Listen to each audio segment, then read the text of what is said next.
The notification flashed on my phone screen as I was unpacking from camp. Payment declined. My stomach dropped. I opened my banking app with shaking hands, certain there had to be some mistake. The university payment portal showed my tuition as overdue. I stared at the balance on my savings account. $72.16. That was impossible. There should have been $18,000 sitting there, carefully saved over 3 years of overtime shifts and weekend work. I scrolled frantically through my transaction history. 3 large transfers, all made while I was away at the teaching camp. Each one sent to an account I recognized immediately. My parents' joint checking. My hands trembled as I called them. The phone rang 4 times before my mother answered, her voice cheerful and distant. "Oh, Marianne, honey, we're up at the cabin. Can this wait? Mom, where's my tuition money?" Then casually, like she was discussing the weather. "We just needed a little help to finish the kitchen renovation. You'll thank us later when you see how beautiful it turned out." I drove the 2 hours to the cabin in silence, my daughter asleep in the passenger seat. When I arrived, my parents were on the deck, drinking wine and admiring their new granite countertops through the kitchen window. "Don't be so dramatic," my mother said before I could even speak. "It's not like we stole it. We're family." My father nodded, setting down his glass. "Besides, the cabin is technically in your name anyway. We put it under your ownership for tax purposes years ago, remember? So really, you invested in your own property. It's actually a smart financial move." I couldn't find words. The logic was so twisted, so carefully constructed to make me feel like I was the unreasonable one. $18,000, I finally managed. That was for my degree. For my future. My mother waved her hand dismissively. "You can take out loans like everyone else. We needed this done before we retire here full-time next year." The kitchen was falling apart. My father added, "You should be grateful we're letting you keep ownership of such a valuable property." My mother's voice turned cold. "Besides, maybe going back to school at your age wasn't meant to be anyway." I sat in my car in their driveway for 20 minutes after leaving. I couldn't cry. Couldn't scream. I just felt hollow, like someone had scooped out everything inside me and left only a shell. My daughter woke up and found me staring at nothing. "Mom, are you okay?" I couldn't answer. How do you explain to your 12-year-old that her grandparents just destroyed her mother's dreams? That they'd done it casually like it meant nothing? That evening, I pulled out the old file box from my closet. Inside was the deed to the cabin, papers I'd signed years ago without really understanding what they meant. My parents had said it was for estate planning, that it would help with taxes. I spread the documents across my kitchen table and read every word carefully. The property was registered solely in my name. Not jointly. Not in trust. Just mine. My daughter looked over my shoulder. "What's that?" "Paperwork," I replied quietly. Then, almost to myself, "Important paperwork." A small seed of an idea began forming in my mind. My younger brother Neil called the next morning. I could hear the smugness in his voice before he even finished his greeting. "Mom said you're freaking out over a little money. Come on, Marianne. You weren't gonna finish school anyway. You never finish anything." I gripped my phone tighter. "They took my tuition savings, Neil. They borrowed it. For a family investment. The cabin's gonna be worth a fortune someday, and we'll all benefit. Stop being so selfish." "We?" asked carefully. "Yeah. They're planning to move up there full-time this fall. Dad's already talking about converting the basement into a guest room for when I visit with the kids." He paused, then added with a laugh, "Maybe you can visit too if you apologize for making such a big deal about this." After I hung up, I sat at my computer and searched property value estimator. I typed in the cabin's address and waited. The estimated market value appeared on my screen. $340,000. I stared at that number for a long time. The hot water in my apartment stopped working 2 days later. I'd forgotten to pay the utility bill while I was away at camp, too focused on preparing for my first semester back at school. I stood in the cold shower, shivering, feeling like the biggest failure in the world. When I got out, my daughter was sitting on the bathroom floor, her eyes red. "Mom, I can drop out of dance class. We can use that money for bills." She was 12 years old and trying to fix my problems. The shame hit me like a physical blow. I pulled her into a hug, my hair dripping cold water down both our backs. "No," I said firmly. "You're not giving up anything." That night, lying awake in bed, I realized something important. This wasn't just about tuition anymore. It was about finally being free from people who'd spent my entire life making me feel like I owed them everything. I whispered into the darkness of my bedroom, "You shouldn't have put it in my name." The county records office smelled like old paper and floor polish. The clerk, a patient woman named Gloria, helped me pull up the property records for the cabin. "You're listed as the sole owner," she confirmed, turning the computer screen toward me. "Deed transferred to your name August 14th, 2011. No liens, no encumbrances, no joint ownership. It's completely yours."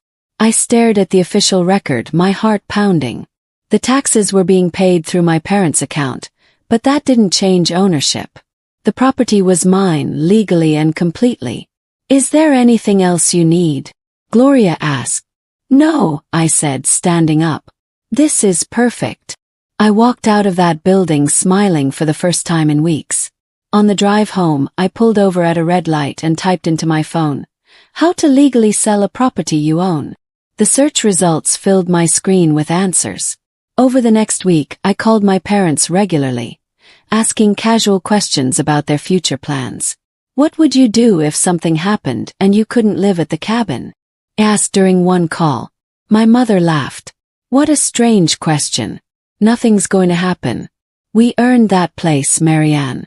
30 years of hard work went into being able to afford it." My father chimed in from the background. "It's our legacy. Someday it'll belong to you and Neil, and your kids will use it too." Another call, I asked about their renovation timeline. My mother excitedly described converting the basement into a guest suite. "Your father wants to put in a wine cellar too. We're really making it our forever home." After each conversation, I took careful notes. I documented every assumption they made, every plan they shared, every time they referred to it as ours, when legally it was mine. I also reached out to my friend Stephanie, who'd recently gotten her real estate license. "Hey, I might be listing a property soon. Are you available to talk?" Her response came immediately. "Absolutely. When can we meet?" Lying in bed that night, memories flooded back. Memories I'd spent years trying to bury. Being 7 years old, watching my parents cheer wildly at Neil's soccer games while missing every one of my school plays. My mother saying, "Neil needs new cleats," when I asked for art supplies. My father forgetting my birthday 3 years in a row but never missing Neil's. I remembered being 16, working my first job at a grocery store. I'd saved $200 for a class trip to Washington. The morning we were supposed to leave, my mother took the money from my dresser. "Neil's team needs new uniforms. You understand, right? Family comes first." I'd missed that trip. Told my teacher I was sick. I remembered every subtle dig, every dismissive comment, every time they made me feel like my dreams mattered less than Neil's convenience. Every time they taught me that my value was measured by how much I could give them. They'd taught me patience, taught me to swallow my needs, taught me to accept scraps while they gave Neil everything. Now, that patience would be their undoing. Stephanie met me at a coffee shop downtown. I showed her photos of the cabin I'd taken during my last visit, careful shots of every room, the property, the lake view. Her eyes widened. "Marianne, this is gorgeous. Waterfront properties like this are selling incredibly fast right now. If you're serious about listing, I'd estimate this could go for at least $320,000, maybe more with the right buyer." "I'm serious," I said quietly. She pulled out her laptop and showed me comparable sales in the area. Properties with less lake frontage, older kitchens, smaller lots, all selling for similar prices. The cabin, with its new renovation, was worth even more. "When do you want to start?" Stephanie asked. "Soon. But it needs to be discreet. Very discreet." She nodded, understanding immediately. No public listings until you're ready. I have a few private buyers who've been looking for exactly this kind of property. Let me reach out quietly first. As we were leaving, she touched my arm. Marianne, this is your property, right? Legally. Completely, I confirmed. The deed is in my name only. She smiled. Then let's get you your life back. The realtor said something as we parted that made my heart race. If you're serious, I have a buyer who's been looking for something just like this. I visited my parents again the following weekend, bringing groceries as an excuse. As we unpacked food in their newly renovated kitchen, I carefully planted more questions. Dad, what would you do if the real estate market crashed? Would you still want to live here full-time? He laughed, loading vegetables into the new refrigerator. Even if it crashed, we're staying. We're not planning to sell, so market value doesn't matter. This is home now. My mother added, stirring her coffee. We've already started downsizing our things from the main house. By October, we'll be moved in permanently. Can you imagine? Waking up to that lake view every morning. What about the property taxes? Yes. Those must be high. We've got it covered, my father assured me. We've been planning this for years. Everything's in order. My mother looked at me with something like pity. It's not like you'd ever sell it out from under us anyway. You're not that kind of person. I smiled and nodded. Of course not. Inside I was counting down the days. The financial aid office at the university delivered the final blow. The counselor, a kind woman named Patricia, reviewed my situation with genuine sympathy. I'm so sorry, Marianne. The deadline to reapply for tuition assistance has passed. There are no exceptions, even for circumstances like yours. So I can't start this semester. Not unless you can pay the full amount up front. $18,200 by next Friday. I sat in her office, staring at the floor. 3 years of planning gone. 3 years of saving every extra dollar, working double shifts, skipping meals to put money away. All stolen in 3 bank transfers while I was at camp teaching other people's children. Patricia handed me a tissue I didn't realize I needed. Is there any family who might be able to help? I almost laughed. No, there's no one. But as I walked out of that office, something hardened inside me. There was still another way to pay. A way that was completely legal, completely mine, and completely justified. That afternoon I signed the listing agreement with Stephanie. My hand shook as I wrote my signature, but not from fear. From determination. Let's do this, I told her. I'm ready. The offer came in exactly 1 week later. Stephanie called me at work, her voice excited. Marianne, you're not going to believe this. Full price cash offer from a retired couple. $345,000. They've been looking for a lakefront property for 2 years, and they love this one. They're waiving the inspection, and they want to close in under 30 days. I sat down in my car, phone pressed to my ear, unable to speak. Marianne, are you there? I'm here, I managed. What do I need to do? Just sign the acceptance. I'll email it to you right now. Once you sign, we're in contract, and the countdown starts. My hands shook as I opened the email on my phone. The contract was there, professional and official, with dollar amounts that would change everything.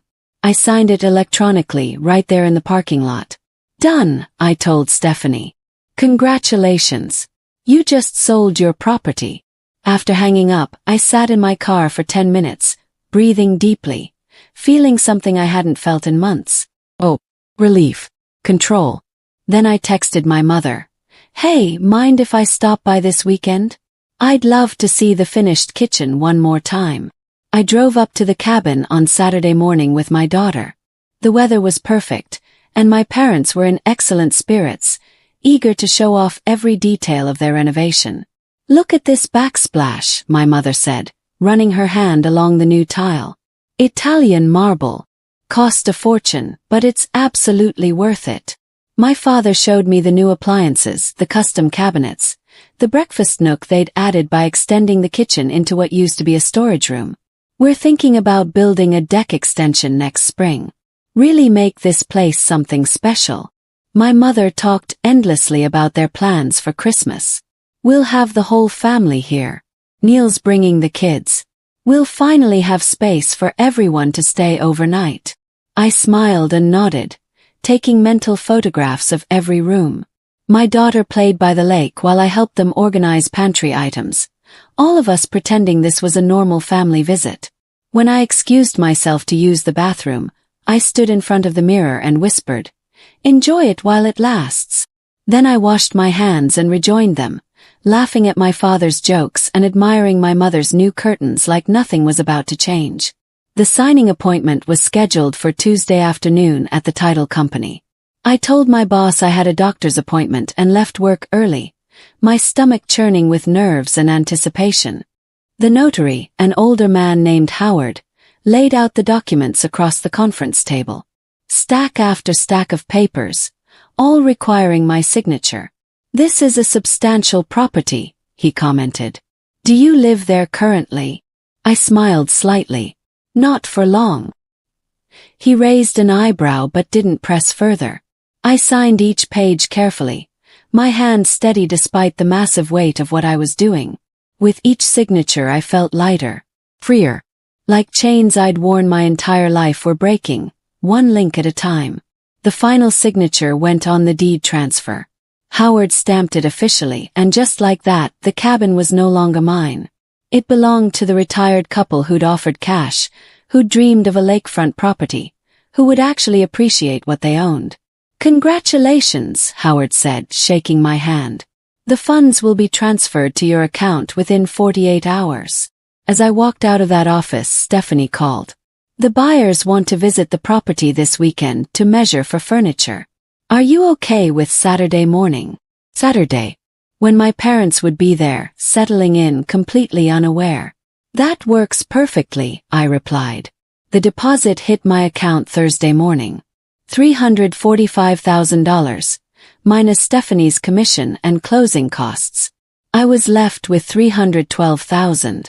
I paid my tuition immediately. $18,200 transferred to the university. Then I enrolled in a different school, one with a better education program, one I'd secretly dreamed about but thought was too expensive. My daughter found me crying at the kitchen table that evening, my laptop open to my new student portal. "Mom, what's wrong?" "Nothing's wrong, baby. Everything's right." I pulled her into a hug. "We're going to be okay. Better than okay." That night, I allowed myself to imagine my future. Graduating with my teaching degree. Getting a job at a good school. Providing stability for my daughter without scraping by.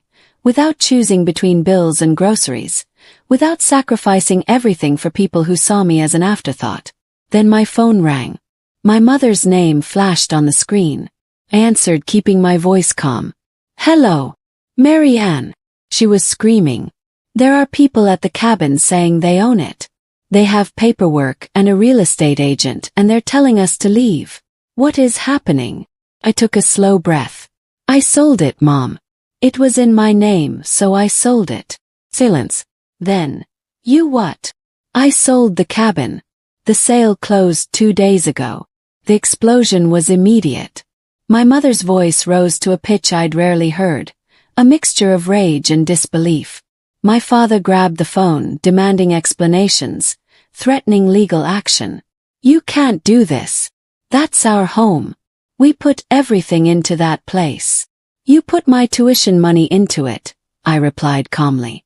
"And the property was legally mine. I had every right to sell it." Neil called 10 minutes later.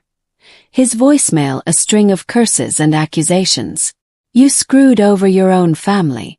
Mom and Dad have nowhere to go. How could you be so selfish?" I listened to the entire message, then sent him a single text. "I did what was legally mine to do. Just like you taught me." My mother sent a barrage of texts, each one more desperate than the last. "How could you? We're your parents. This is unforgivable. We'll sue you for everything." I didn't respond to any of them. Instead, I called the lawyer friend I'd consulted weeks ago, a woman named Veronica who specialized in property law. They're threatening to sue, I told her. Let them try, Veronica replied. You owned the property outright. You had absolute legal right to sell it. Save every threatening message they send. It'll only help your case if they actually follow through. That night I blocked my parents' numbers. Not out of cruelty but out of necessity. I needed silence to process what I'd done. I needed space to breathe without their voices in my ear, twisting reality, making me doubt myself. Veronica sent the official letter 2 days later. I'd given her permission to CC my parents on an email that included the signed deed, proof of my sole ownership, and complete closing documents from the sale. Her message was brief and professional. My client Marianne was the sole legal owner of the property located at the address in question. The sale was conducted entirely within legal parameters. All documentation is attached for your review. Please do not contact my client further. Any additional communication should go through this office. My father tried calling Veronica directly. She didn't answer. He sent an email demanding a meeting. She replied with a single line. The matter is closed. The sale is final and legally binding. My mother's final message came through before I'd blocked her completely. It was short, cutting, designed to hurt. You were always the ungrateful one. We should have known you'd betray us. I read it once, then deleted it. But the words echoed anyway. Ungrateful. As if gratitude meant letting them steal from me. As if loyalty meant accepting abuse. I'd spent 37 years trying to earn their love by being whatever they needed. Quiet, grateful, obedient. I was done being those things. Neil showed up at my apartment 3 weeks later. I opened the door to find him standing there, not furious like I expected, but defeated. His shoulders slumped, his eyes red. Can I come in? I hesitated, then stepped aside. He sat on my couch, head in his hands. I'm not here to yell, he said quietly. I'm here because I need you to know something. Mom and Dad, they took out loans in my name years ago. For part of the cabin renovation. I didn't know until last week when the bank called about missed payments. I sat down slowly. What? They forged my signature on loan applications. $20,000. They've been making minimum payments, but now that the cabin's gone and they can't refinance against it, they're defaulting. The bank's coming after me. He looked up at me, and for the first time in our lives I saw him clearly. Not as the golden child, but as another person they'd used. You think they love you more? I asked quietly. Neil, they used you too. They just made you feel special while they did it. He started crying. Not out of anger but out of recognition. The same recognition I'd had weeks ago, realizing that the people who were supposed to protect us had only ever protected themselves. A week after Neil's visit, I was cleaning out my storage unit, preparing to move to a better apartment near my new school. At the bottom of an old box, I found a folder I didn't remember saving. Inside were documents from years ago. Life insurance policies my parents had taken out in my name when I was 22. I'd signed them without really understanding, trusting them when they said it was for the family's future. I opened the policies and read carefully. Then I saw the notation dated 3 years later. Policy surrendered for cash value. They'd cashed out my life insurance policies without telling me. Policies worth $40,000. Surrendered for probably $30,000 in cash. Money they'd spent on who knows what, while telling me for years that I'd inherit the cabin someday as my security. It was never going to be mine as an inheritance. They'd always planned to use it themselves and leave me nothing. The deed in my name was only ever about their tax convenience, never about providing for my future. I made copies of everything. Then I mailed the originals to Neil with a simple note. Still think I overreacted? His response came 2 days later. I'm so sorry. For everything. A neighbor from my parents' old community, a woman named Beatrice who I'd known since childhood, sent me a Facebook message. Marianne, I don't know if you've heard, but your parents are telling everyone you stole their cabin. That you manipulated them into signing it over, then sold it out from under them. People are taking their side. I just thought you should know. My first instinct was shame. The old Marianne would have panicked, would have rushed to defend herself, would have bent over backward to fix their narrative. But I wasn't that person anymore. I sent Beatrice copies of the deed, showing I'd owned the property for 12 years. Copies of the bank transfers showing them taking my tuition money. A simple timeline of events with dates and documentation. This is what actually happened, I wrote. I understand if people believe them instead. But I'm done defending myself against lies. Beatrice called me an hour later. I had no idea. I'm so sorry they put you through this. And Marianne, I'm telling the others. This isn't right. 2 days later I received an invitation. The new owners of the cabin were hosting a small housewarming gathering. They'd somehow gotten my contact information from Stephanie and wanted to thank me personally for selling them their dream home. I decided to go. The cabin looked different already. The new owners, Tom and Patricia, had added flower boxes to the windows and a welcome mat by the front door. Small touches that made it feel like a home instead of a showpiece. They greeted me warmly, showing me around like I was a special guest instead of the previous owner. Other neighbors from the lake community were there, people I'd met briefly over the years during visits. We've wanted a place like this for so long, Patricia said, her eyes shining. Tom retired last year, and we've been dreaming of lakefront peace and quiet. When we saw the listing, we knew immediately this was it. Tom raised his glass on the porch, the same porch where my mother had told me I'd never finish school. To fresh starts, he declared. Everyone echoed the toast. I lifted my glass, standing on that porch with the lake behind me, feeling something I'd never felt there before. Freedom. As the evening wound down, Patricia pulled me aside. Your realtor mentioned you're going back to school. Teaching, right? Yes. I start next month. That's wonderful. Teaching is such important work. She smiled warmly. I'm glad selling this place helped make that possible for you. Smiled back. I'm done being quiet about what I deserve. 6 weeks into my first semester, my education cohort was interviewed by a local radio station for a piece on adult learners returning to school. The host asked each of us what brought us back to education. When my turn came, I told my story. I kept it anonymous, didn't name names, but I shared the truth. Working for years to save tuition money. Having it stolen by family members. Discovering I owned property they'd put in my name. Selling it to reclaim my future. Sometimes the people who are supposed to support you are the ones holding you back, I said into the microphone. And sometimes you have to make hard choices to save yourself. The interview aired on a Tuesday morning. By Tuesday evening, it had been shared on the station's website and social media. Comments poured in from other people with similar stories. People who'd been financially abused by family. People who'd had to make impossible choices between loyalty and survival. The modest viral attention felt like validation. Like dozens of strangers saying, "You weren't wrong. You weren't selfish. You did what you had to do." When my daughter got home from school that day, she hugged me tightly. "Mom, my friend's mom heard your interview. She told my friend to tell me she's proud of you. And I'm proud of you too." I held her close, fighting tears. "We're going to be okay, baby. I promise." 2 months after the sale, Neil called with an update. His voice was tired but calm. Mom and Dad's bank account got frozen. They defaulted on a loan they took out last year, expecting to refinance with the cabin's value. Since the cabin's gone, they can't pay it back. What are they going to do? That's why I'm calling. They want to move in with me. They showed up at my apartment last night, crying, saying they have nowhere else to go.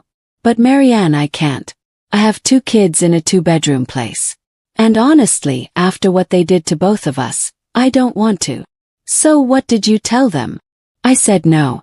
For the first time in my life, I told them no. He paused. They didn't take it well. Mom called me ungrateful. Dad said I was abandoning them in their time of need. But I held firm. I felt a strange mixture of pride and sadness. How do you feel about that? Terrified, relieved, guilty, free. He laughed shakily. All of it at once. They burned every bridge they had, Marianne. Everyone they could have turned to, they either used up or pushed away. Everyone except you. I'm not a bridge anymore, Neil. I know. And I don't blame you. We talked for another hour. Two siblings finally seeing clearly for the first time. My mother showed up at my workplace 4 months after the cabin sale. The receptionist called back to my office, sounding uncertain. Marianne, there's a woman here asking for you. She says she's your mother. My hands went cold. I'll be right there. She was sitting in the lobby, tear-stained and small in a way I'd never seen her. No designer purse, no perfectly styled hair. She looked old and broken and desperate. When she saw me, she stood quickly. Marianne, please. We need to talk. We don't have anything to discuss. Please. Her voice cracked. We have nowhere to go. We lost everything. You got what you wanted. Can't you just help us now? Isn't that enough revenge? People in the lobby were staring. Kept my voice low and steady. You didn't lose everything, Mom. You spent everything. On a kitchen renovation using money that wasn't yours. You made choices, and now you're dealing with the consequences. We're your parents. Don't we deserve compassion? I looked at her, this woman who'd made me feel worthless my entire life, who'd stolen my future without hesitation, who'd taught me that my needs would always come last. You taught me never to reward bad behavior, I said quietly. I'm just following your lessons. I turned and walked back to my office, leaving her standing in the lobby. She didn't follow. The first day of my second semester, I walked across campus with my backpack slung over my shoulder, feeling like I was exactly where I belonged. The morning was crisp and clear, and the buildings gleamed in the early light. My daughter waited on the orientation steps, waving when she saw me. She'd convinced her school to let her come for my orientation day, wanting to see where her mom was building their future. How does it feel? She asked as I reached her. Like starting over. Like finally moving forward. My tuition was paid in full. Not through loans or charity, but through money that was rightfully mine, from a property that was legally mine, sold to fund a future I'd earned through years of patience and sacrifice. The past was buried. Not forgotten but no longer controlling me. My parents had taught me to survive in a world that took more than it gave. They'd taught me to accept scraps and call it love. But I taught myself something more important. I taught myself how to win. Not through manipulation or cruelty, but through knowing my worth and refusing to accept less. I linked arms with my daughter as we walked toward the education building. They taught me to survive, I said softly. I taught myself how to win. And for the first time in 37 years, I truly believed it.